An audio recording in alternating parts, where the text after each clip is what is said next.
The first RPG turned the lead MRAP into a coffin of twisted metal and screaming men. Captain Tobias Rendell felt the blast wave slam his vehicle sideways as the valley erupted with gunfire from both ridgelines. 340 Marines. That was how many souls were in his convoy, and in the space of 6 seconds, they had driven directly into hell. Muzzle flashes sparked like deadly fireflies along the rocky slopes above them, and Rendell knew with sickening certainty that they had been expected. This was not a chance encounter. This was an execution. 47 kilometers away at Camp Dwyer, Gunnery Sergeant Cordelia Okonkwo stood frozen in the Tactical Operations Center as the distress call crackled through the speakers. Viper 6, this is Viper 6 actual. We are under heavy contact. Grid reference follows. The voice belonged to Rendell, a man she had served with in Fallujah 3 years ago. A man whose life she had saved when everything went sideways in that burning city. Now his voice carried the unmistakable tone of a commander watching his Marines die around him, requesting immediate support. We are pinned in the valley. Casualties mounting. How copy? Delia's hand gripped the edge of the table until her knuckles went white. She knew that valley. She had studied every terrain feature in Helmand Province during the 8 months she had been stuck behind this desk, waiting for clearance to return to the field. The Sanjan corridor was a nightmare of overlapping fields of fire, a natural kill box that the Taliban had used for years. If Rendell's convoy was trapped there, they were in the worst possible position. The TOC erupted into controlled chaos around her. Radio operators relayed coordinates. Intelligence analysts pulled satellite imagery. But Delia saw what they did not seem to understand yet. She grabbed a marker and drew rapid lines on the map board. Here and here, she said, pointing to the ridge lines. Those are the primary ambush positions. They will have secondary teams here and here to cut off retreat. Standard Taliban playbook for this valley. The convoy has maybe 3 hours before they run out of ammunition, less if the enemy has mortars. A young lieutenant looked at her with something between surprise and skepticism. And you know this how, Gunnery Sergeant? Because I spent 2 years hunting these bastards before some colonel decided a woman with shrapnel scars belonged behind a desk instead of in the fight. Before the lieutenant could respond, the door to the TOC swung open and Master Sergeant Dwayne Pollard strode in with a young private in tow. The private's face was flushed with humiliation, and Pollard's voice carried the satisfied cruelty of a man who enjoyed his authority. This one was sleeping on watch, he announced loudly. I say we make an example. Delia turned from the map. The private was barely 19, exhaustion carved into his features. She had seen Marines like him before, pushed past their limits by deployment cycles that never seemed to end. Pollard was already reaching for the private's collar when Delia stepped between them. What is your name, Private? Hollister, Gunnery Sergeant. Jerome Hollister. Private Hollister, were you sleeping or were you resting your eyes during a 12-hour shift that should have been 8? The young Marine hesitated, glancing at Pollard. I was tired, Gunnery Sergeant. I made a mistake. Pollard stepped forward. Gunny, this is not your concern. This Marine is in my section, and he will be disciplined accordingly. Delia did not move. Your section has been running double shifts for 3 weeks because you keep losing Marines to heat casualties from your punishment PT sessions. Maybe the discipline problem is not the private. She held Pollard's gaze until he looked away. Get some water and 4 hours of rack time, Hollister. Then report to the sergeant major. After Hollister hurried out, Pollard's face twisted with anger. You had no right to interfere with my Marines, and you have no right to break them. Walk away, Master Sergeant. Pollard left, but not before shooting her a look that promised future problems. Delia turned back to the map, her mind already calculating distances and timelines. 340 Marines were dying in that valley, and she was stuck here fighting petty tyrants while the real enemy closed in for the kill. The radio crackled again. Viper 6 actual, this is Warlord Main. Say again your request. Rendell's response was punctuated by gunfire. Warlord Main, we need air support and QRF immediately. We have 30+ casualties and climbing. Enemy strength estimated at Company Plus. We cannot hold this position. Delia waited for the response, her heart pounding. Every second of delay meant more Marines bleeding out on Afghan soil. The reply came cold and clinical. Viper 6, Warlord Main. QRF assets are not available at this time. Air support is allocated to priority operations. Recommend you consolidate defensive positions and await further guidance. Not available. Delia felt the words like a physical blow. She looked around the TOC at the other Marines, saw the same disbelief on their faces. They were going to let 340 Marines die because someone had decided they were not a priority. She reached for the radio handset. Her fingers hovered over the transmit button. Every regulation, every order, every career instinct told her to stand down and let the chain of command work. But she had heard that cold voice before. She had watched Marines die before while officers calculated acceptable losses. Her hand dropped from the radio. Not yet. Not like this. She turned to find Sergeant Major Elijah Crane watching her from the doorway, his weathered face unreadable. He had 30 years in the Corps, and those eyes had seen everything. For a long moment, neither of them spoke. Then Crane gave an almost imperceptible nod and walked away. Delia looked back at the map where Rendell's convoy was marked with a small red X. 340 Marines.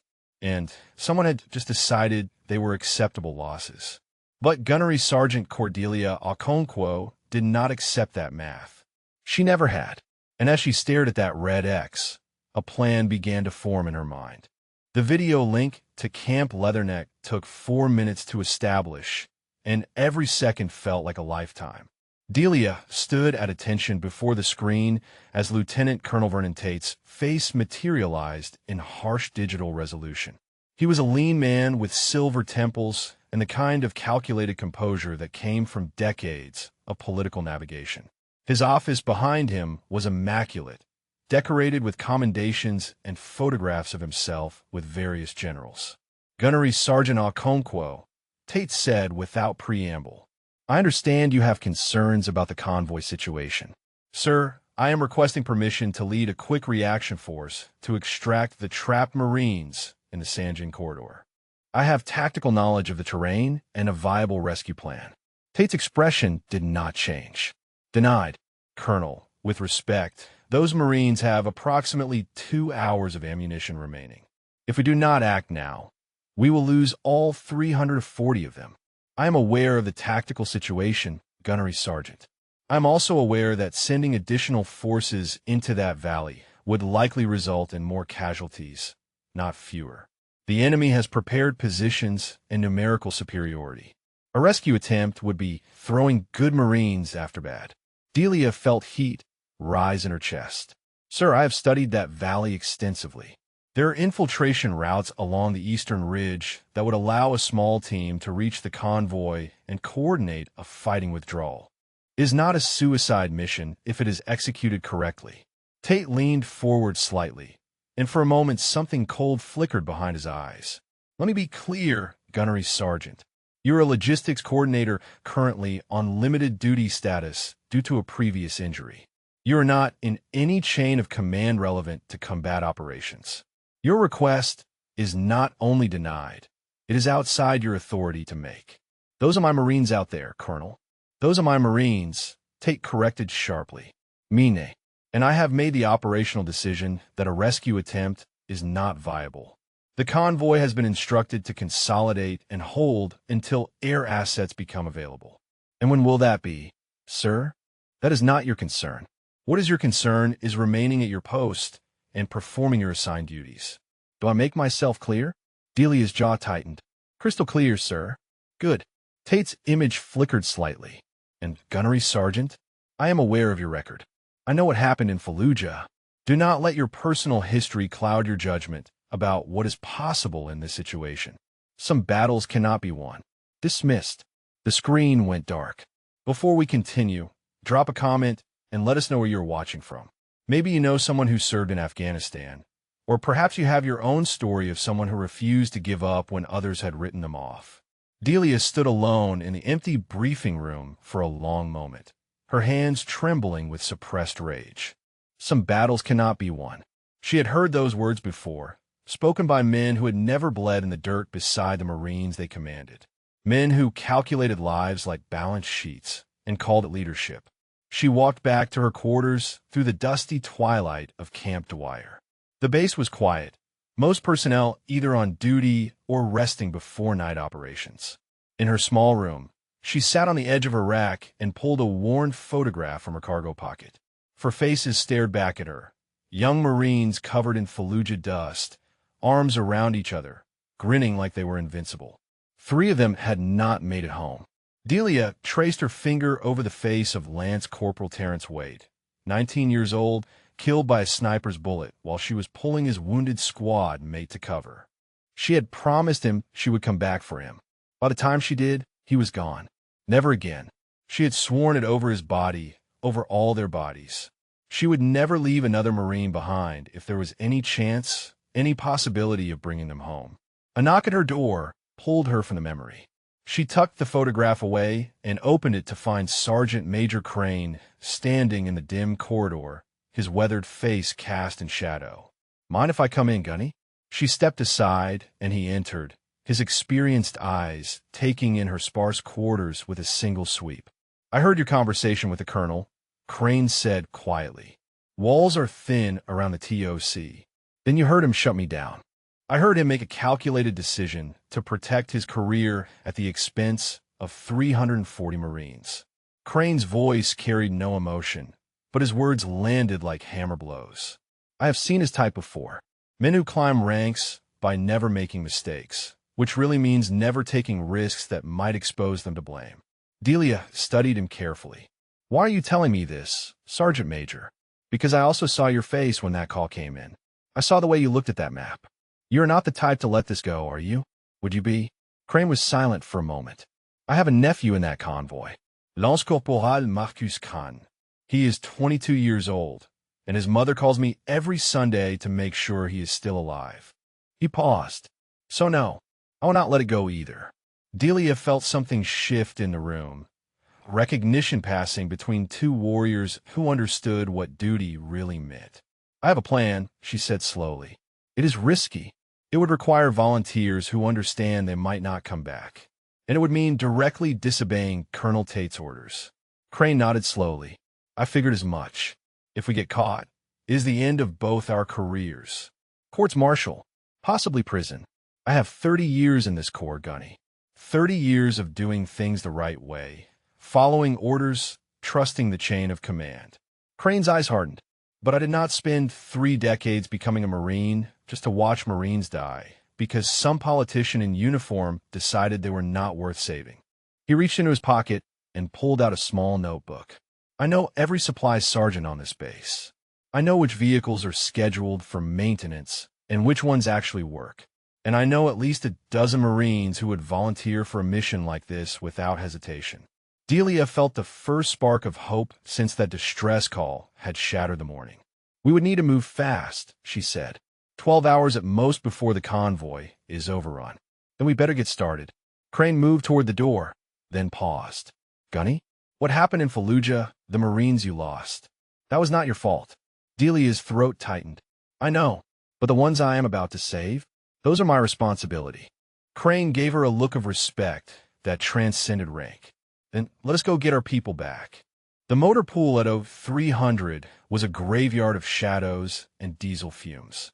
Delia moved between the rows of vehicles with Crane at her side, their footsteps quiet against the packed earth.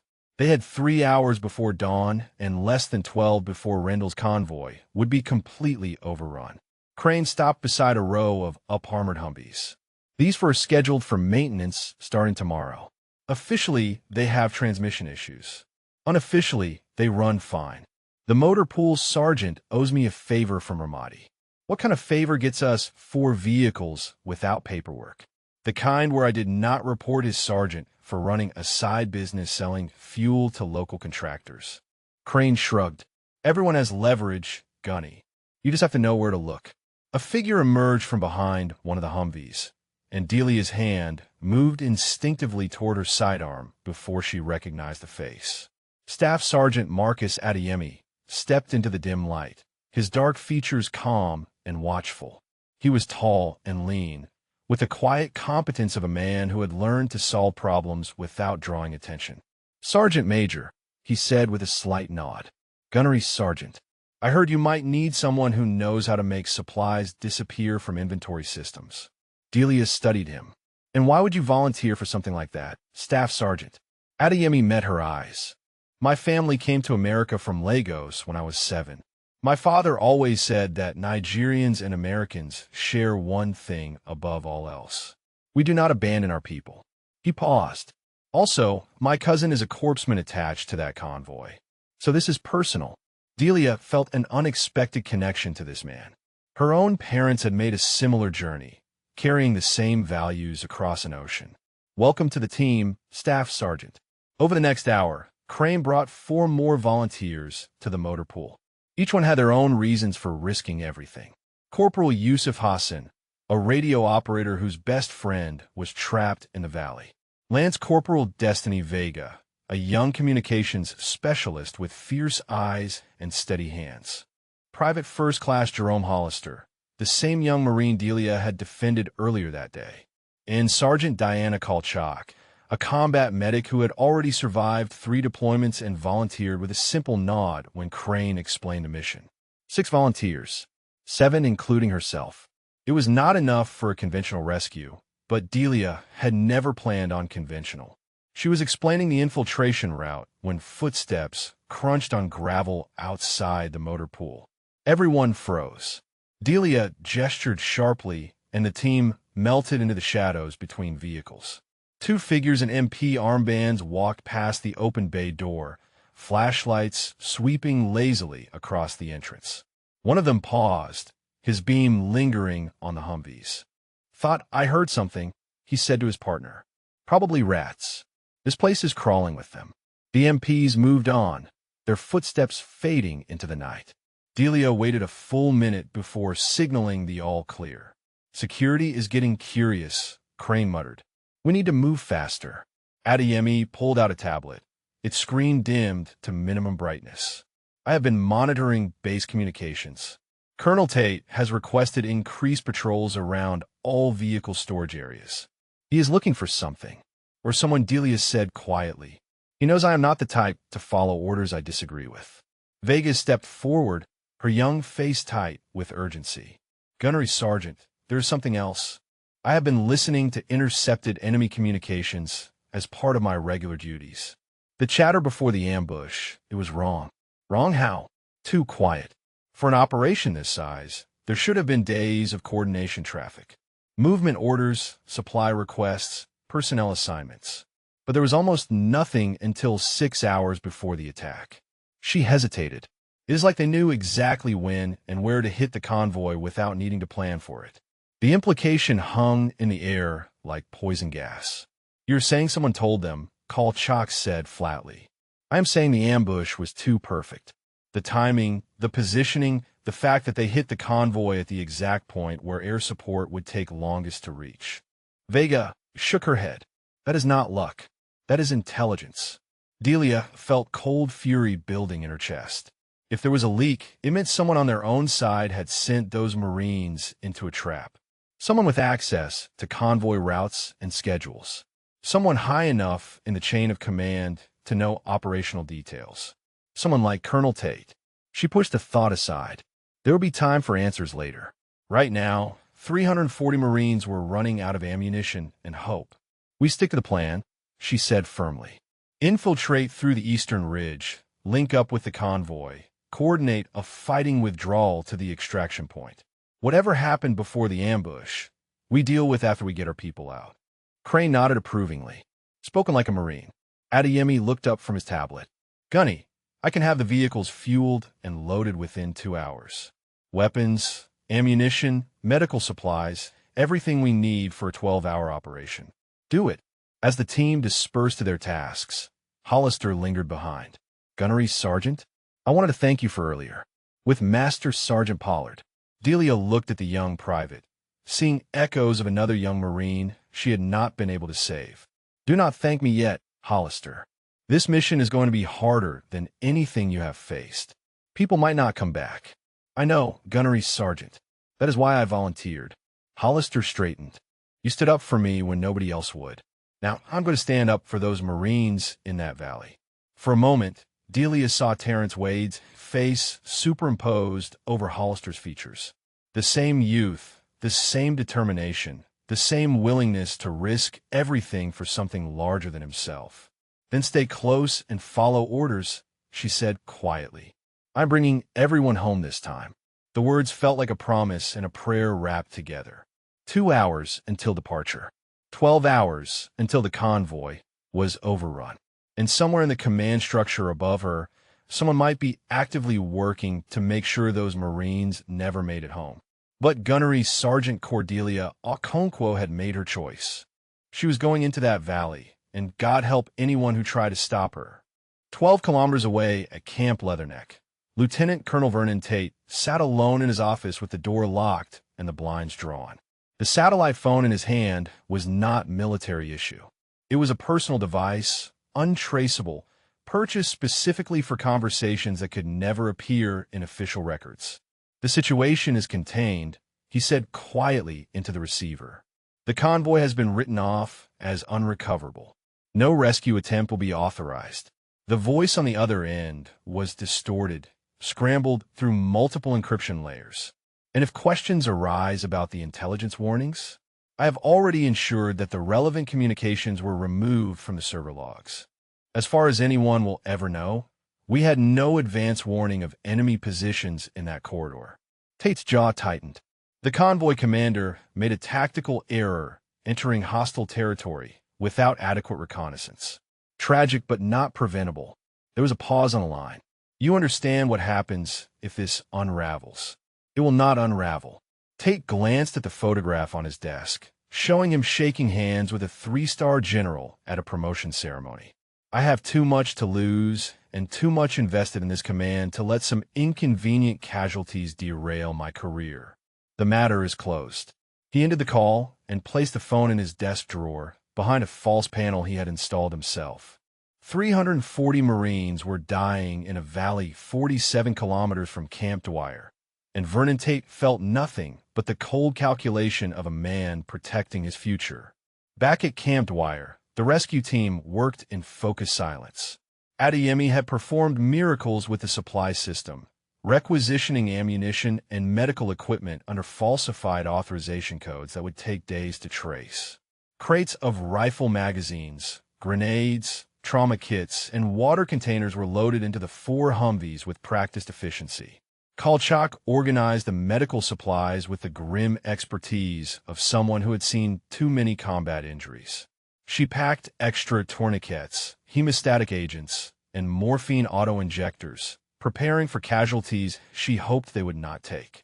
In the shadows between 2 vehicles, Vega sat alone, her shoulders hunched and her hands trembling slightly. Delia noticed and approached quietly, settling beside the young lance corporal without speaking. After a moment, Vega broke the silence. I did not tell you everything earlier, Gunnery Sergeant, about why this mission matters to me. I know your communication skills are valuable, Vega. That is why you are here. Vega shook her head. It is not just that. My brother is in that convoy. Corporal Alejandro Vega. He is a vehicle mechanic assigned to the support element. She swallowed hard. He joined the Marines because of me. I told him would give him direction, purpose, a future. And now he is trapped in that valley because I convinced him to enlist. Delia absorbed this information in silence. Another personal stake. Another family that would be destroyed if she failed. How old is he? 23. 2 years younger than me. Vega's voice cracked. He called me before the convoy left. Said he had a bad feeling about the route, but did not want to seem like a coward by saying anything to his NCO. I told him he was being paranoid. Delia put a hand on Vega's shoulder. Your brother's instincts were right, and you are going to help me bring him home. Vega looked up, her eyes wet but her jaw set with determination. Yes, Gunnery Sergeant. I am. Across the motor pool, Hassan and Hollister were conducting final weapons checks. Hassan held up his rifle and squinted at Hollister with mock severity. You know how to use one of these, Private? Or do they only teach you how to sleep on watch? Hollister grinned, despite the tension. I qualified expert, corporal, probably shoot better than you. Hassan laughed quietly. Good, because where we're going to need every rifle we can get. He paused, then added more seriously, you scared? Terrified, Hollister admitted. Good, that means you are smart. Hassan chambered around. The ones who are not scared are the ones who get people killed. Crane approached Delia with a final status report. Vehicles are fueled and loaded. Weapons distributed. Communications equipment tested. We are as ready as we are going to be.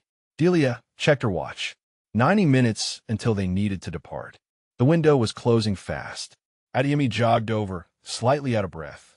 Gunny, we have a problem. Base security just changed their patrol rotation. They are sending a vehicle sweep through this sector in 20 minutes instead of 40. Can we move the departure up? Negative.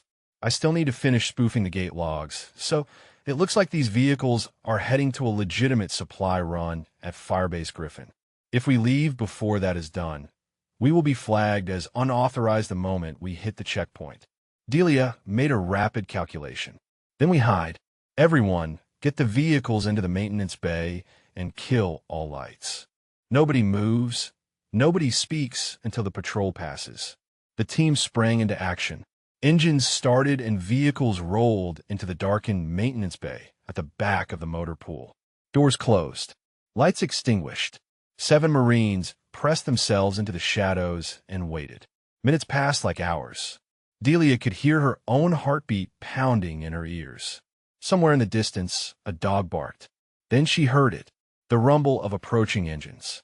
The sweep of headlights across the motor pool entrance. 2 security vehicles pulled into the lot, their lights cutting through the darkness like searchlights hunting for escaped prisoners. Voices carried through the thin walls of the maintenance bay. Check the perimeter. Colonel wants a full sweep of all vehicle storage areas. Footsteps approached the bay door. A flashlight beam probed through the gap at the bottom. Delia held her breath. The handle rattled. Then a radio crackled. All units, we have a disturbance at the north gate. Local nationals attempting unauthorized entry. Respond immediately. The footsteps retreated. Engines revved. The security vehicles tore out of the motor pool and disappeared into the night. Delia exhaled slowly. That was too close. Crane emerged from behind a Humvee, his face grim. We need to move now, Gunny, before they come back. Adeyemi checked his tablet. Gate logs are spoofed. We're clear to roll. Delia looked at her team. 6 Marines who had chosen to risk everything for strangers trapped in a valley of death. They were afraid. She could see it in their eyes. But they were also ready. Mount up, she ordered. We have Marines to bring home. They were 30 seconds from departure when new headlights cut through the darkness. 2 Humvees, coming fast down the access road toward the maintenance bay. Delia's hand moved to her sidearm as the headlights swept toward the maintenance bay. This was it. 8 months of fighting to get back in the field, and she was about to be caught before the mission even started. Then the vehicles turned. The 2 Humvees veered left at the last intersection, heading toward the fuel depot on the opposite side of the base. A routine logistics run. Nothing more. Delia watched their taillights disappear into the darkness and allowed herself to breathe. Crane appeared at her shoulder. We need to go. Right now. She nodded and climbed into the lead vehicle.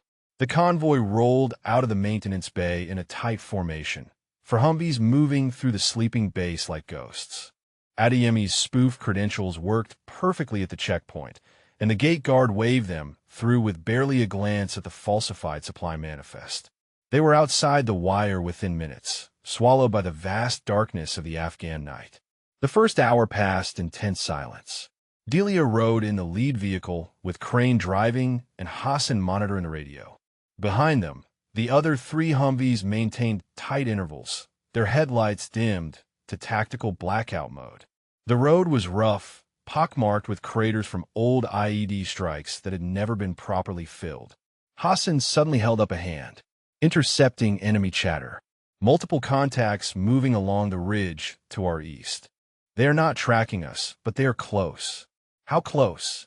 2 kilometers, maybe less. Delia studied the terrain through her night vision. The ridge Hassan mentioned was a dark line against the stars, invisible to the naked eye, but crawling with enemies who would kill them all if given the chance. She made a decision. Kill all lights. We go dark from here. The convoy plunged into complete blackness, navigating only by night vision and GPS. It was slower, more dangerous, but it kept them invisible to anyone watching from the high ground. In the second vehicle, Vega sat with her rifle across her lap, thinking about her brother. Alejandro had always been the cautious one, the planner, the one who checked everything twice before acting. If he had a bad feeling about that convoy route, he had been right to worry. She wondered if he was still alive, still fighting, still hoping that someone would come for him. The convoy crept through a narrow valley, cliffs rising on either side like the walls of a tomb. Delia felt the weight of command pressing down on her. 7 lives depended on her decisions. 340 more waited in the kill zone ahead. Crane broke the silence. You know what the hardest part of this job is, Gunny? She glanced at him. What is that, Sergeant Major? The waiting, the not knowing. He kept his eyes on the road. I have buried more Marines than I can count. Good men, good women, all of them. And every single time, I wonder if there was something I could have done different. Something that would have brought them home. Delia was quiet for a moment. My father was a police officer in Lagos, Nigeria, before we came to America. Crane raised an eyebrow, but said nothing, letting her continue. He was killed when I was 12. Armed robbers tried to take a busload of school children hostage. My father was the first officer on scene. He could have waited for backup, followed protocol, done everything by the book. Instead, he went in alone. He saved 11 children before they shot him. I am sorry, Gunny. Do not be. She stared through the windshield at the darkness ahead. He made a choice. He decided that those children's lives were worth more than his own safety, more than the rules that told him to wait. That is why I became a Marine. That is why I cannot leave those 340 souls to die in that valley. Because my father taught me that some things are worth breaking the rules for. Crane nodded slowly. He sounded like a good man. He was the best man I ever knew. A burst of static cut through the moment. Hassan leaned forward, pressing his headset closer to his ear. Gunny, I'm picking up transmissions for Viper 6. They are broadcasting in the clear now. No encryption. That meant Rendell's communications equipment was either destroyed or they had abandoned security protocols out of desperation. Neither option was good. Put it through, Delia ordered. Rendell's voice filled the vehicle, broken with static and the unmistakable sounds of combat. Any station, this is Viper 6 actual. We are at approximately 30% effective strength. Enemy assault is intensifying. Request immediate support at grid reference follows. Hassan wrote down the coordinates as Rendell continued. We're down to final magazines. Repeat, we are Winchester on primary ammunition. Falling back to secondary defensive positions. If anyone can hear this, we need help now. Viper 6 out. The radio went silent. Delia felt the urgency like a physical weight. They were still 2 hours from the valley at their current pace. Crane, push it faster. We are running out of time. The vehicles accelerated, bouncing over rough terrain. 10 minutes passed, then 20. They were making good progress when the third Humvee in the column suddenly lurched and died. Adeyemi's voice came over the radio. Lead vehicle, this is 3. We have a mechanical failure. Engine seized. We are not going anywhere. Delia ordered the convoy to halt and ran back to assess the damage. Smoke poured from the Humvee's engine compartment. Kolchak was already pulling medical supplies from the back while Adeyemi examined the engine with a flashlight. Transmission is gone, he reported. This vehicle is dead. Can we tow it? Not through this terrain. It would slow us down too much. Delia made the calculation instantly. Redistribute personnel and essential supplies to the remaining 3 vehicles. Strip anything useful and leave the rest. The team worked fast, transferring ammunition, water, and medical gear. Hollister and Vega squeezed into already crowded vehicles.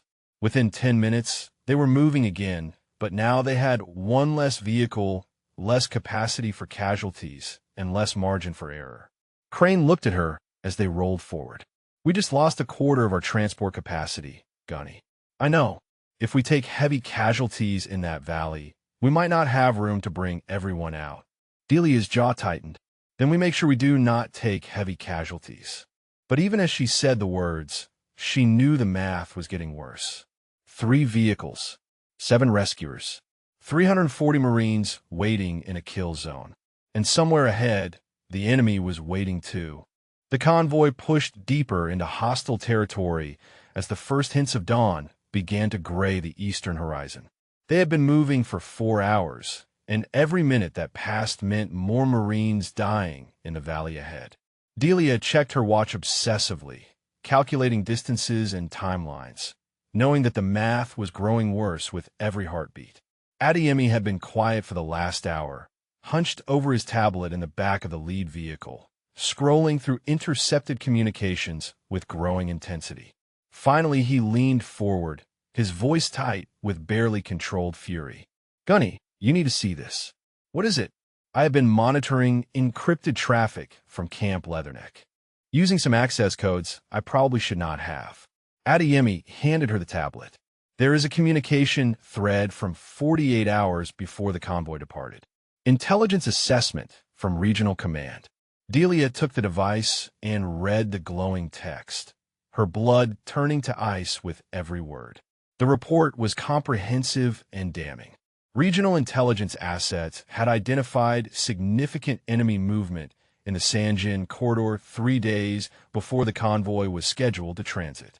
Pattern analysis indicated a high probability of coordinated ambush. Recommended action was to delay the convoy and route through alternative corridors until the threat could be assessed and neutralized.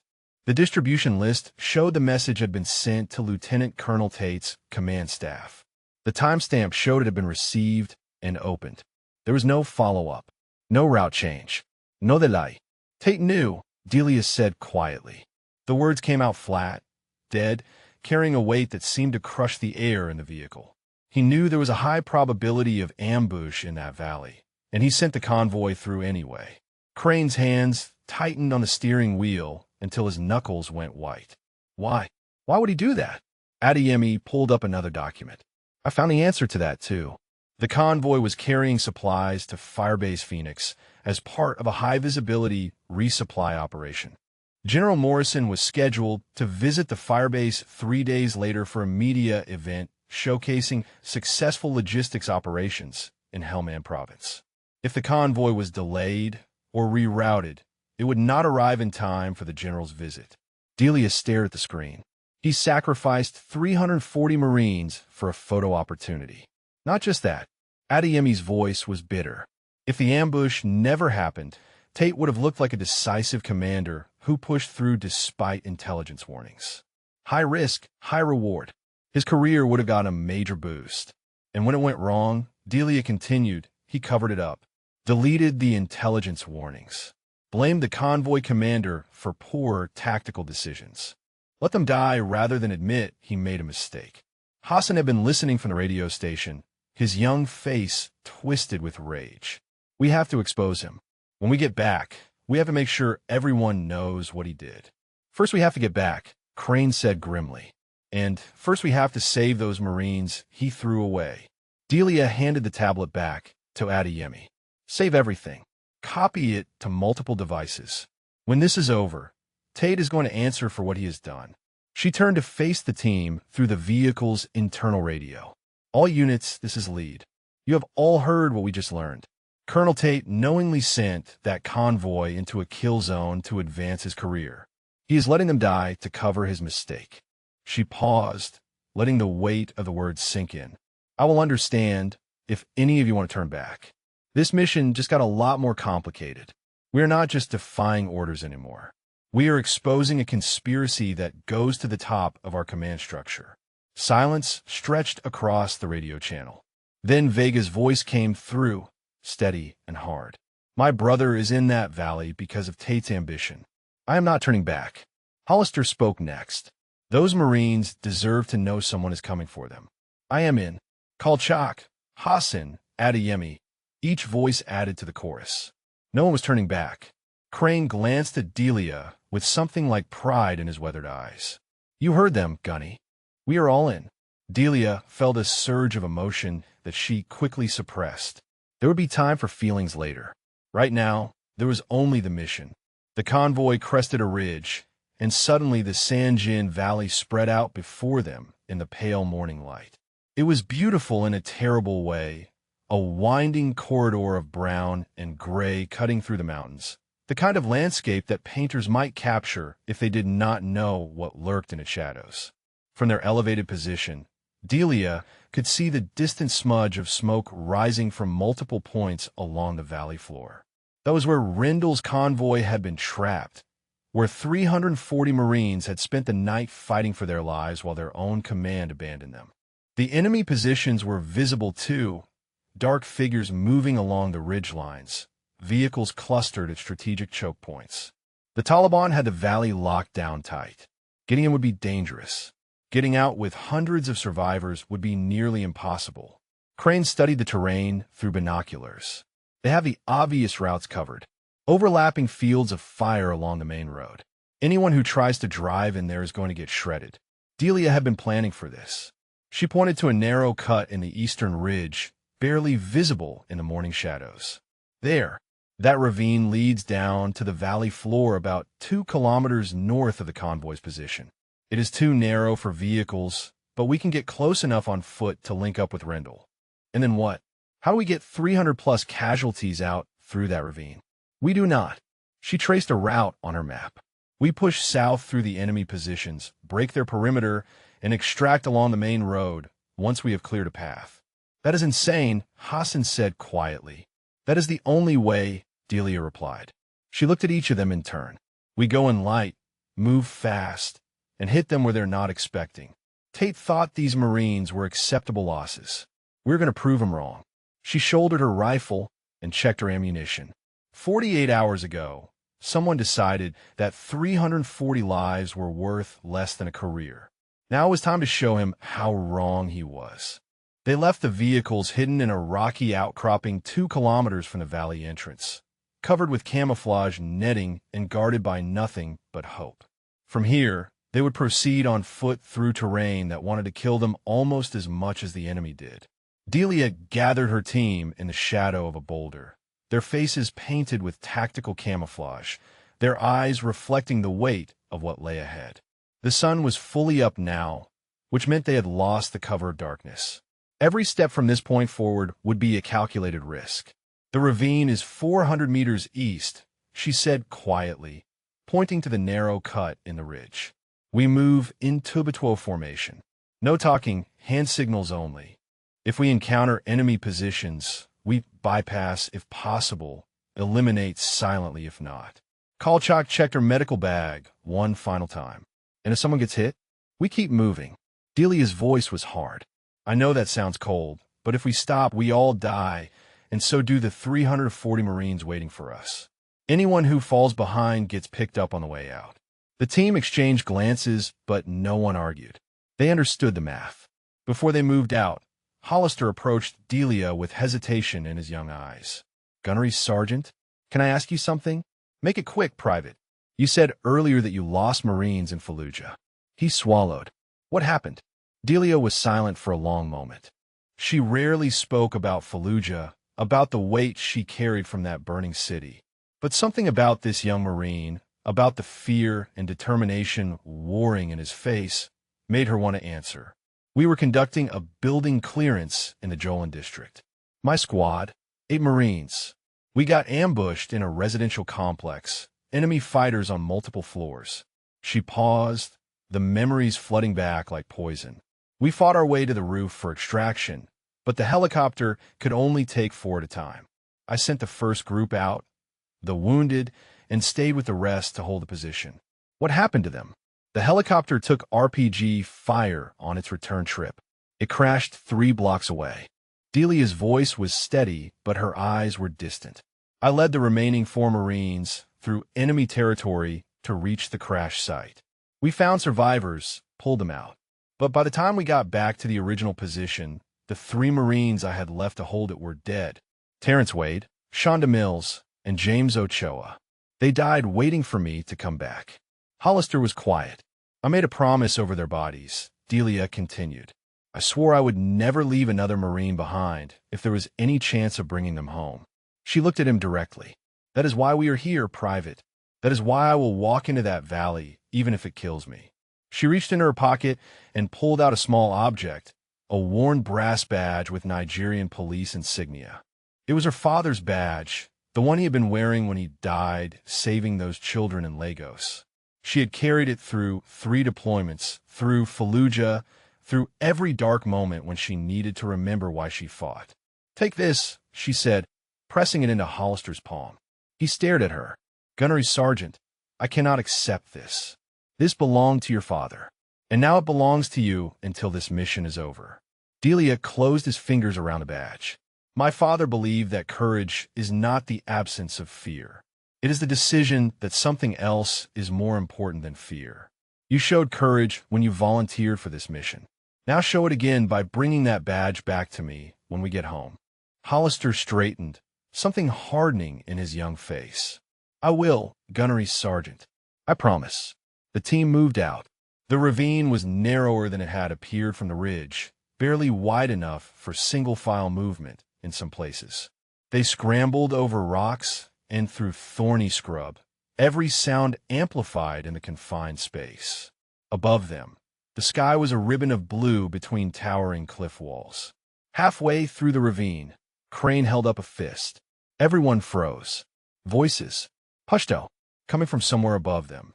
Delia pressed herself against the rock wall, her rifle ready. Through a gap in the stones, she could see 2 Taliban fighters standing on an outcropping 20 meters above, smoking cigarettes and scanning the valley below. They had not seen the team yet, but one wrong move would change that instantly. Minutes passed like hours. The fighters finished their cigarettes, exchanged a few words, and moved on along the ridge. The team exhaled collectively and continued forward. They emerged from the ravine onto a rocky slope overlooking the valley floor. From here, Delia could see the full scope of the disaster. Burned vehicles dotted the road below, some still smoldering. Bodies lay in the dust, Marines who had died in the initial ambush, and clustered behind a makeshift perimeter of wrecked Humvees and sandbags. The survivors huddled under sporadic fire from enemy positions on both ridges. 340 had entered this valley. She could not tell how many were still alive. "We need to move," she whispered. "Stay low. Use the rocks for cover. Rally Point is that cluster of boulders 200 meters north of the perimeter." They began their descent, picking their way through the treacherous terrain. They were 50 meters from the valley floor when the shot rang out. Adeyemi grunted and stumbled, his hand going to his side. Blood blossomed through his fingers, dark and spreading fast. "Contact!" "Right." Hassan shouted, returning fire at a hidden position on the eastern slope. Delia grabbed Adeyemi and dragged him behind a boulder as rounds cracked overhead. Kolchak was there instantly, tearing open his uniform to assess the wound. "How bad?" Delia demanded. "Bad," Kolchak said tightly. "The bullet hit his lower abdomen. He needs surgery within hours or he bleeds out." Adeyemi grabbed Delia's arm, his face twisted with pain.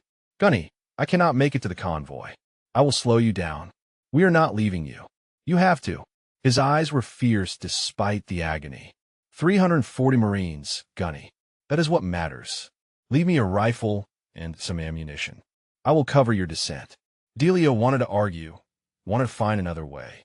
But the enemy fire was intensifying, and every second they stayed pinned down was a second closer to failure. Adeyemi squeezed her arm. "Get them home, Gunny. All of them." She pressed her forehead to his for a brief moment. Then she took his spare magazines, left him propped against the boulder with his rifle ready, and led her team down into the valley of death. The perimeter was worse than Delia had imagined. Burned Humvees formed a jagged wall around a cluster of wounded Marines, their blackened hulls still radiating heat. Bodies lay where they had fallen, covered with ponchos when possible, left exposed when there was no time. The smell of blood and cordite hung thick in the air, and the constant crack of incoming fire kept everyone pressed low against whatever cover they could find. Delia led her team through a gap in the wreckage, crawling the last 20 meters on their bellies while rounds snapped overhead. A young corporal with a bloody bandage wrapped around his head spotted them first, his eyes widening with disbelief. "Friendlies coming in," he shouted. "We have friendlies." Marines turned to stare as Delia and her team slid into the perimeter. Some faces showed hope. Others showed the hollow emptiness of men who had already accepted death. A figure emerged from behind an overturned vehicle, limping heavily, his uniform torn and blackened with soot. Captain Tobias Rendell looked 10 years older than when Delia had last seen him. His left arm hung in a makeshift sling, and dried blood caked the side of his face. But his eyes were alive, burning with an intensity that only survivors possess. "Delia," his voice cracked. "They said no one was coming." She gripped his good arm. "I told you in Fallujah I would always come back for you, Toby. Did you think I was lying?" Rendell's composure broke for just a moment, emotion flooding his battered features. Then he pulled himself together with visible effort. "How many did you bring?" "6. One wounded on the way in, providing cover fire from the eastern slope." Rendell stared at her. "You came into this valley with 6 Marines?" "7 including me. And we are leaving with everyone who can still move." A bitter laugh escaped him. "Delia, I appreciate the gesture more than you will ever know. But we have over 200 wounded. We are completely out of rifle ammunition, down to pistol rounds and whatever we can scavenge from the dead. The enemy has both ridges and every exit route covered. There is no way out." Delia pulled out her map and spread on the ground. "Show me your defensive positions." Rendell knelt beside her, pointing out the perimeter with exhausted precision. "We have consolidated here, using the vehicles as cover. Enemy positions are concentrated on these ridge lines, with heavy weapons teams here and here. They have been content to keep us pinned and bleed us slowly. Every few hours they probe our lines, pull back, wait for us to weaken further. Why have they not overrun you completely? Because they know we are not going anywhere." Rendell's voice was flat. "They are waiting for us to run out of ammunition, run out of will. Then they will come in force and finish it." Crane studied the map over Delia's shoulder. "What about the road south? It looks like the least defended route." Rendell shook his head. "That is what they want us to think. There's a secondary force dug in along that route, hidden in the rocks. They tried to bait us into a breakout attempt 6 hours ago. We lost 18 Marines before we realized it was a trap." Delia traced her finger along the terrain features, her mind working through possibilities that others would dismiss as impossible. She had spent 8 months studying every valley, every ridge, every goat path in Helmand Province. That obsessive preparation was about to pay off. "What about north?" she asked. Rendell frowned. "North takes us deeper into enemy territory." "That is suicide." "No." Delia pointed to a feature on a map. "There's a wadi here, a dry riverbed that cuts through the ridge about 3 kilometers north. The terrain is too rough for vehicles, but infantry can move through it. It comes out on the other side of the eastern ridge, behind the enemy's main positions." "You want us to retreat toward the enemy?" "I want us to go where they are not expecting." She looked up at him. "They have set this ambush assuming we will try to break out south or wait for rescue from the west. They are not watching their back door because they do not think anyone is crazy enough to use it." "Because it is crazy," Reynolds said. "Crazy enough to work." Kolchak had been assessing wounded Marines while they talked. She returned with a grim report. "I count 212 survivors capable of movement. Another 73 are critical, need to be carried. The rest are not going anywhere." The rest. Delia understood what that meant. Marines, too wounded to move, who would have to be left behind. She pushed the thought away. There would be time for grief later. Vega appeared at her side, having established communications with their vehicles using a captured enemy radio. "Gunny, I reached Hassan at the Humvees. He says enemy patrols are moving toward our vehicles. We have maybe 4 hours before they are discovered. 4 hours to move nearly 300 casualties through 3 kilometers of rough terrain, then through enemy-held territory and back to vehicles that might already be compromised." The math was impossible, but impossible had never stopped Cordelia Okonkwo before. She stood and addressed the Marines within earshot, raising her voice to carry across the perimeter. Listen up.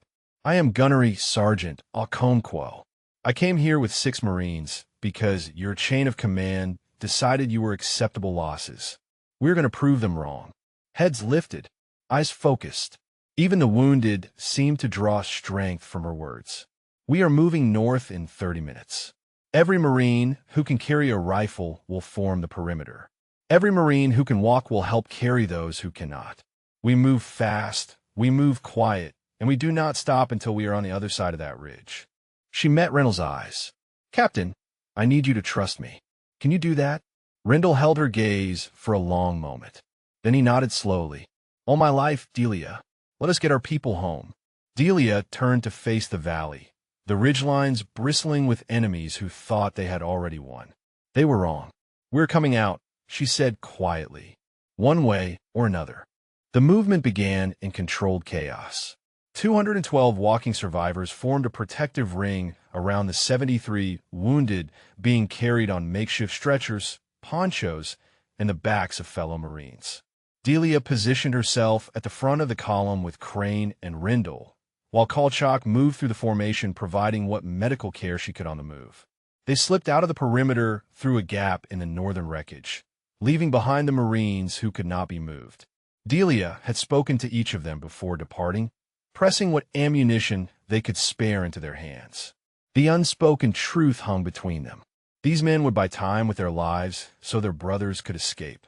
The first 500 meters passed in agonizing silence. The column snaked through a field of boulders, each Marine moving with the desperate quiet of prey trying to escape predators. Above them, the enemy positions continued their sporadic fire into the abandoned perimeter, not yet realizing their targets had slipped away. Then a shout echoed from the eastern ridge. Pashto words that Delia did not need to translate. They had been spotted. Contact east. Someone yelled, and the valley erupted. Rounds cracked overhead as enemy fighters adjusted their fire toward the moving column. Delia pushed forward, leading the formation toward a rocky outcropping that would provide temporary cover. Marines returned fire as they moved, disciplined bursts aimed at the muzzle flashes on the ridgeline. Hollister ran beside her, her father's badge pressed against his chest beneath his body armor. A round snapped past his ear close enough to leave it ringing, but the young private did not flinch. He kept moving, kept his rifle up, kept his eyes on the path ahead. They reached the outcropping and pressed into its shadow. The wounded were laid down in whatever cover could be found while the able-bodied formed a firing line. Crane appeared at Delia's shoulder, blood trickling from a graze on his forehead. They are repositioning, trying to cut us off before we reach the wadi.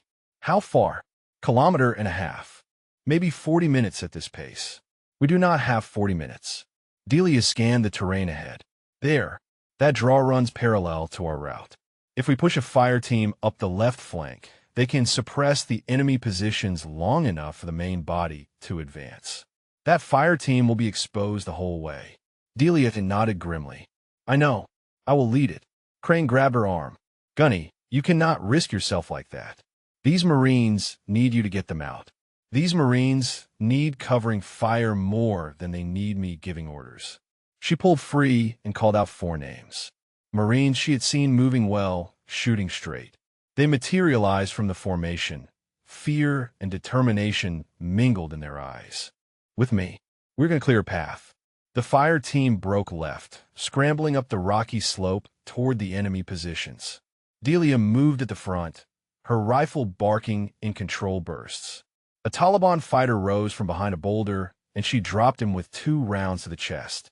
Another appeared at her right, and one of her Marines cut him down before he could fire. Behind them, the main column began to move. The next 20 minutes were a blur of gunfire, shouted commands, and desperate movement. Delia's fire team leapfrogged from cover to cover, drawing enemy attention away from the vulnerable column below. 2 of her 4 Marines were hit, one in the leg and one in the shoulder, but both kept fighting. The wadi entrance appeared ahead, a dark gash in the ridgeline that promised escape. The lead elements of the column reached it and began funneling through. The wounded passed hand over hand into the narrow passage. We are through. Vega's voice crackled over the radio. First group, is in the wadi. Keep them coming. Delia felt a surge of hope. They were going to make it. Then the trucks appeared on the southern road. 3 technicals loaded with fighters, racing toward the column's rear. Taliban reinforcements, arriving faster than anyone had anticipated. Reynolds saw them too. We have enemy vehicles inbound. Everyone move. The orderly withdrawal became a desperate sprint. Marines who could run carried those who could not. The rear guard turned to face the new threat, their pistols and scavenged rifles pitifully inadequate against the mounted machine guns on the approaching trucks. Hassan had positioned himself at the wadi entrance, directing traffic like a man possessed. Move, move, move. Do not stop for anything. Delia sprinted back down the slope, her fire team following. They reached the rear guard just as the first technical opened fire, its heavy machine gun tearing through the rocks and sending stone chips flying like shrapnel. A Marine beside her went down, clutching his chest. Another screamed as a round shattered his knee. Delia grabbed a fallen rifle and returned fire, her round sparking off the technical's hood. Hollister appeared from nowhere, dragging a wounded sergeant toward the wadi. Crane was there too, his rifle empty, using his sidearm to cover the retreat. And somewhere in the chaos, Vega was screaming coordinates into a radio, trying to reach anyone who might send help. The last survivors poured into the wadi as the technicals closed to within 200 meters. Delia was the final Marine through the entrance, rounds cracking off the rocks around her as she dove into the narrow passage. They ran through the wadi in near darkness, the walls pressing close on either side. Behind them, the sounds of pursuit echoed off the stone. The enemy was following, but the terrain favored the defenders now. The narrow passage would force the Taliban to come single file. 30 minutes later, they emerged on the eastern side of the ridge. The vehicles were visible in the distance, still hidden beneath their camouflage netting. Hassan had done his job. We made it, Reynolds breathed. We actually made it. Then the RPG streaked out of nowhere, and the lead Humvee exploded in a ball of fire. Enemy fighters had found their vehicles first. Delia watched in horror as a second rocket struck another Humvee, then a third. Within seconds, their entire motor pool was burning. 12 kilometers to friendly lines. Nearly 300 Marines, most of them wounded. No vehículos. Delia turned to face them all, her voice cutting through the despair. 12 kilometers. In normal conditions, a healthy Marine could cover that distance in under 2 hours. But these were not normal conditions, and these were not healthy Marines. Delia organized the column with brutal efficiency. The most mobile survivors formed a rotating perimeter, while the wounded were distributed among those strong enough to carry them. Stretchers were improvised from rifles and uniform blouses. Marines who had been strangers 12 hours ago now leaned on each other like brothers, sharing the weight of bodies that could no longer move on their own. They marched through the dawn, the rising sun casting long shadows across the barren terrain. Behind them, the smoke from their burning vehicles marked a location the enemy would soon investigate. Ahead, 12 kilometers of hostile territory stood between them and safety. The first hour was the hardest. Muscles that had been pushed past exhaustion found reserves they did not know existed. Marines who had gone 30 hours without sleep kept putting one foot in front of the other through sheer force of will. And through it all, Delia moved up and down the column, adjusting the formation, redistributing loads, speaking quiet words of encouragement to those who needed them most. Rendell fell into step beside her during a brief halt. I have seen a lot of leaders in my time, Delia.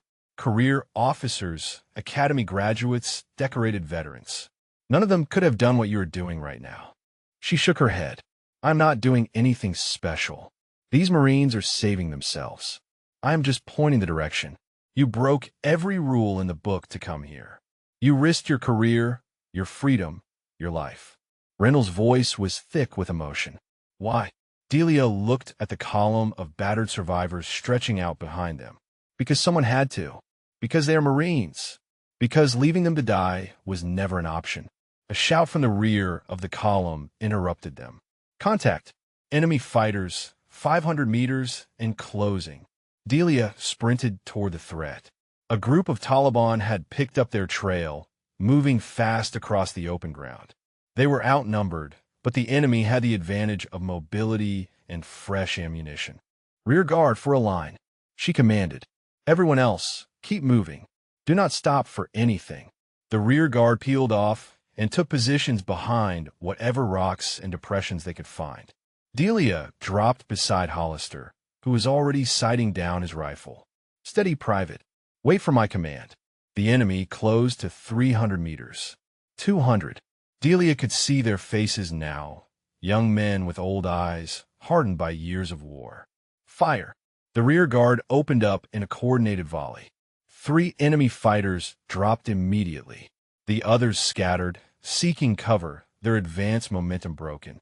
"Leapfrog withdrawal," Delia ordered. "Fire Team 1 move." Half the rear guard sprinted toward the column, while the other half maintained suppressive fire. Then they switched, the first group covering while the second moved. It was a textbook fighting retreat, executed by exhausted Marines running on nothing but adrenaline and determination. They repeated the maneuver 3 times before the enemy broke off pursuit. The Taliban had learned that these Marines, despite their desperate condition, still had teeth. Crane appeared beside her, breathing hard. "That was some fine soldiering, Gunny. That was survival, Sergeant Major. Nothing more." They pushed on. The kilometers blurred together.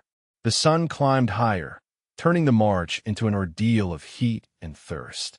Water was rationed carefully, the wounded given priority.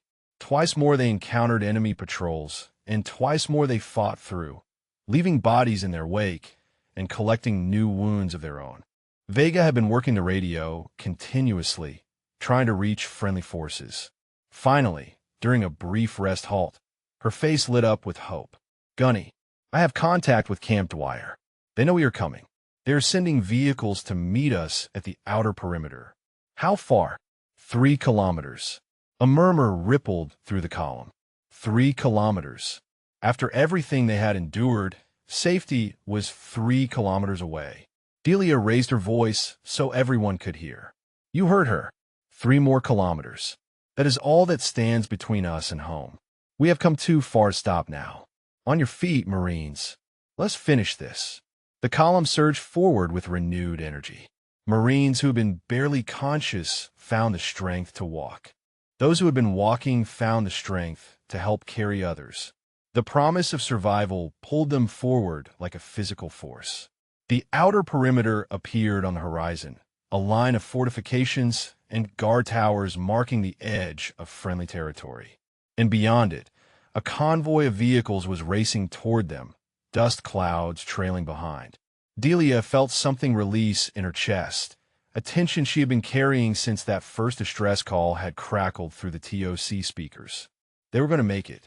Against all odds, against every obstacle, they were going to make it.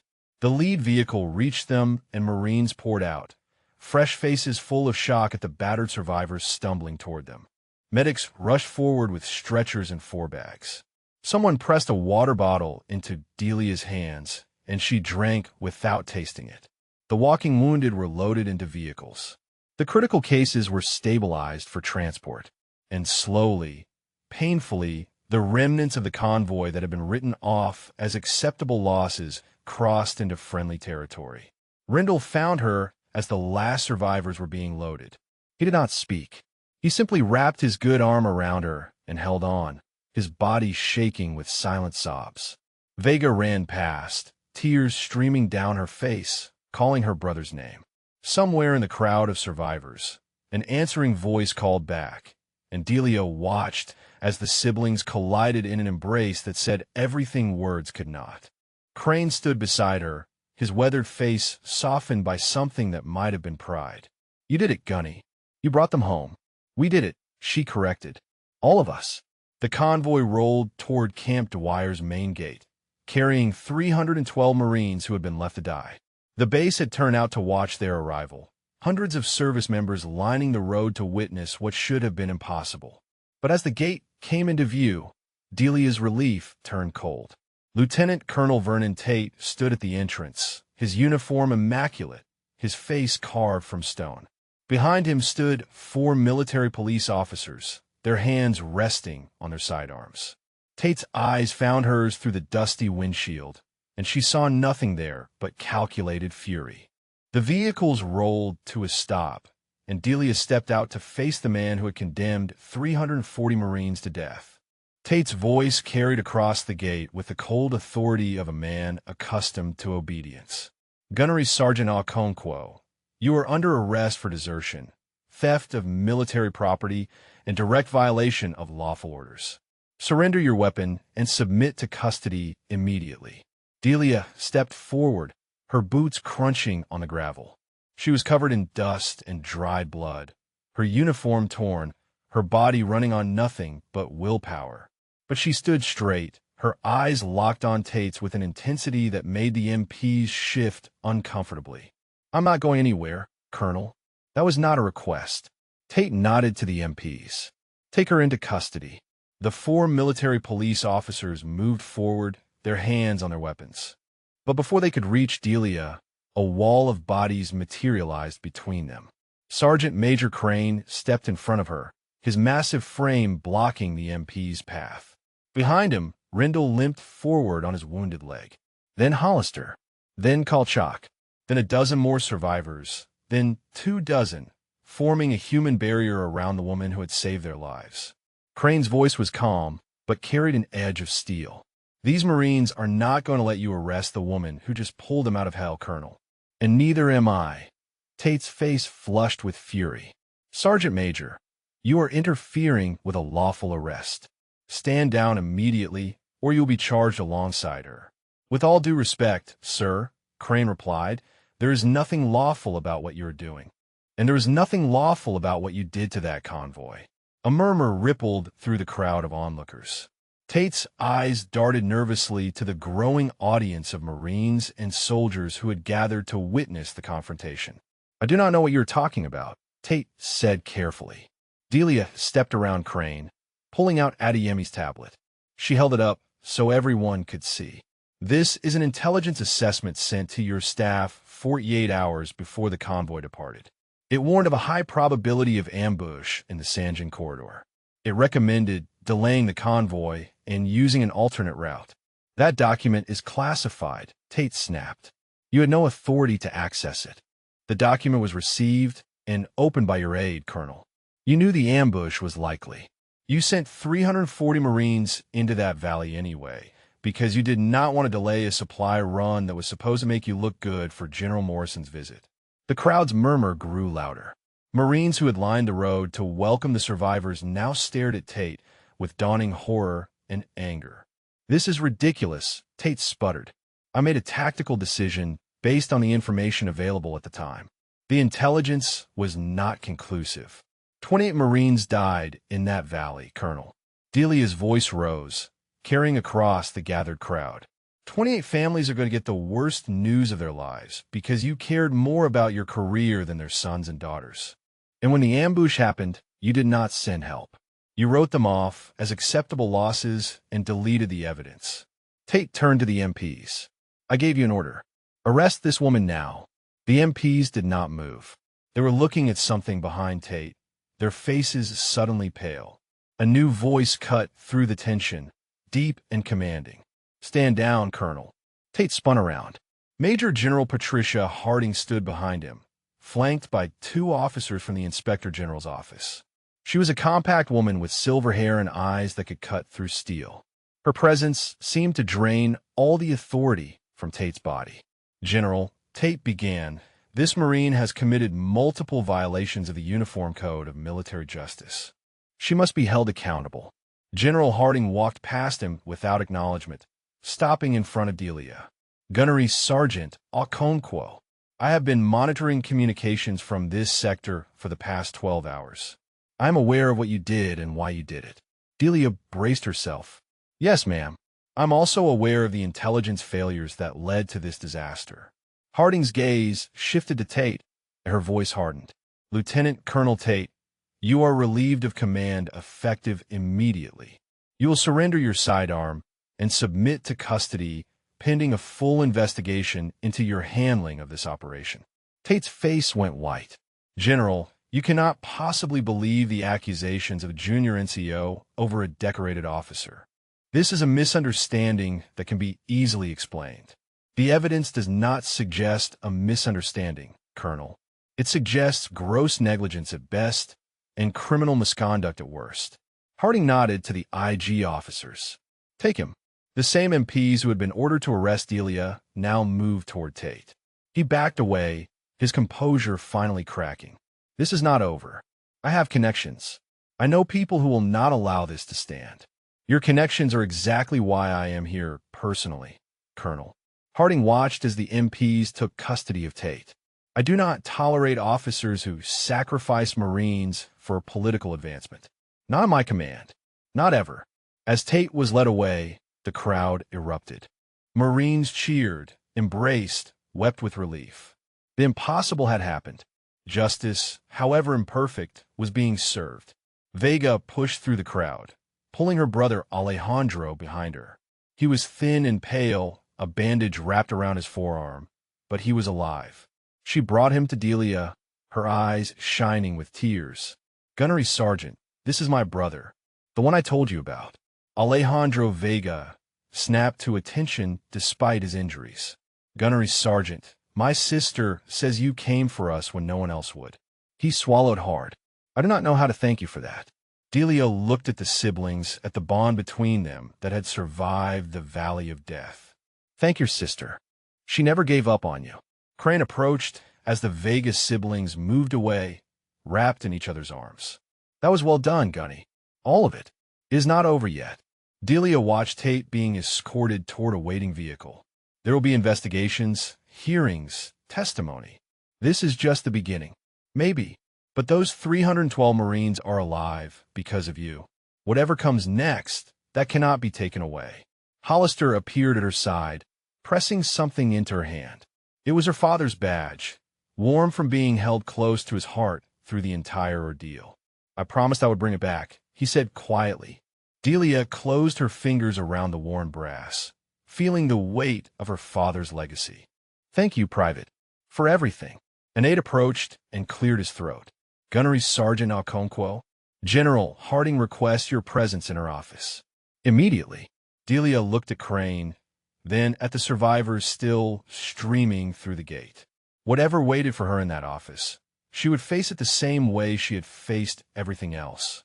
One step at a time. General Harding's office was sparse and functional, the walls decorated with unit citations and photographs of Marines in the field. Delia stood at attention before the desk, her battered uniform a stark contrast to the orderly room. She had not slept in over 40 hours, had not eaten in nearly as long, but she kept her spine straight and her eyes forward. Harding studied her for a long moment before speaking. At ease, Gunnery Sergeant. Sit down before you fall down. Delia lowered herself into the offered chair, her muscles screaming in protest.